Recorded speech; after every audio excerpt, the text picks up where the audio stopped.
दिल्ली के चुनाव में नतीजों की तस्वीर 8 फरवरी को साफ होगी। अरविंद केजरीवाल फिर से जीतेंगे या फिर बीजेपी जीतेगी, लेकिन यह साफ है कि दिल्ली में जो होगा वो इतिहास ही होगा। नतीजों से पहले ज्यादातर एग्जिट पोल में आम आदमी पार्टी को झटका लगता दिख रहा है।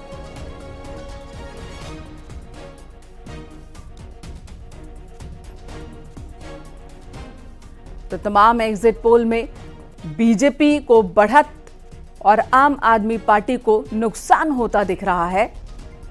बीजेपी को 35 से 40 सीट मिलने का अनुमान लगाया जा रहा है।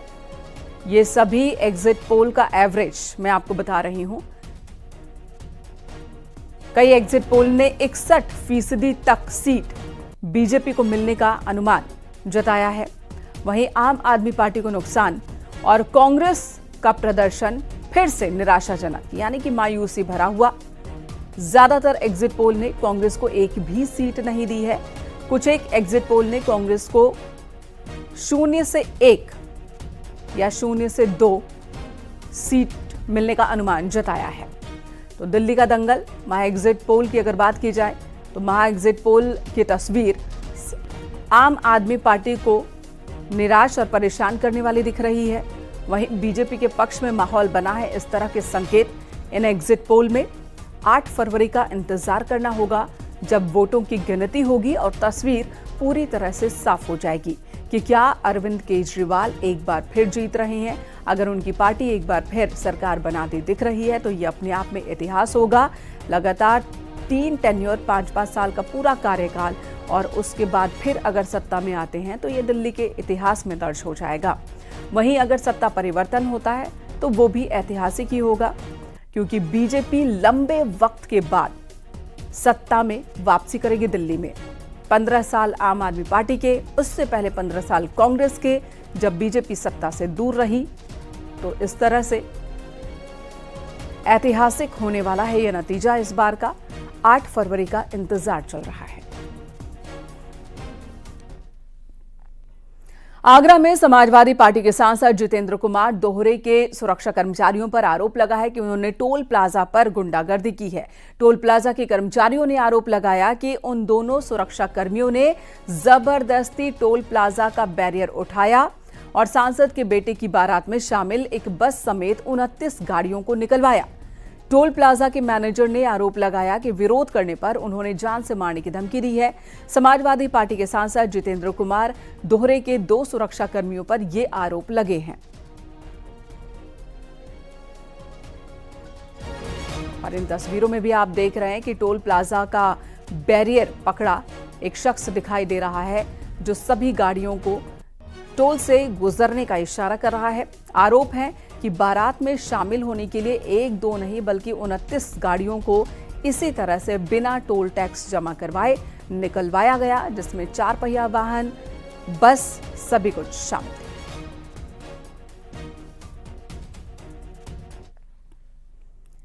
यूसीसी यानी कि यूनिफॉर्म सिविल कोड में लिव इन रिलेशनशिप के मुद्दे पर सबसे ज्यादा कंफ्यूजन और सबसे ज्यादा विरोध के स्वर सुनाई दे रहे हैं।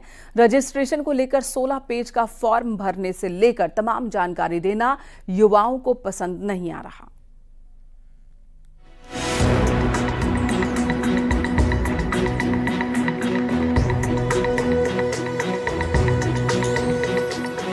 उत्तराखंड में 27 जनवरी से लागू किए गए यूनिफॉर्म सिविल कोड के तहत लिव इन रिलेशनशिप सबसे ज्यादा चर्चा में है।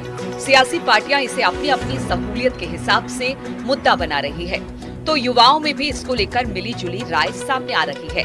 कुछ का कहना है कि सरकार को युवाओं की प्राइवेसी में ताक झांक नहीं करनी चाहिए, तो कुछ युवाओं का कहना है कि इससे समाज को सही दिशा में ले जाने में मदद मिलेगी।